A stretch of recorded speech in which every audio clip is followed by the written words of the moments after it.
دل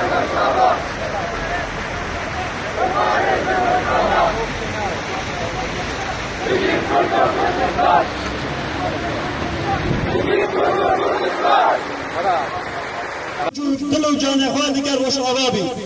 همون جهان دزانید روش آبای کردستان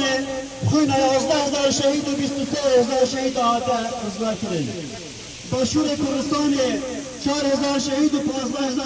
برینداردان جبو حتا داعش ویره در کرین اگه همو دشمن کردار پیر نکرن و رحمت ببنو اور یک خیرین کردار کردستان بدن بگمان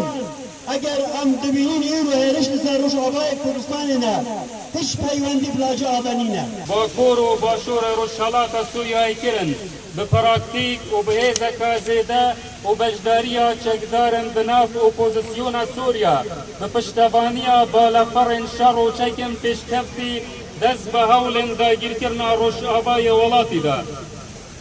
جدستیکا شورشا نهی تیرمه یا روش آبای کردستان دولت ترکیه به پشتوانی رجب طیب اردوغان و لبرچاو جهان پشگیری گروپ کنتراو چکدارن تیرورستن داعش کرد. امریکا به شکل درندانه هرش کنه سر روش آبای کردستان گنج موزارو کرمه بیرنگی بینه قتل کنه. ملت ما يدهو که امشا ممنونی که امریکا هنگیر حاضر بون و وفاداریات و با خلقی روش آبا همیه دیار گیری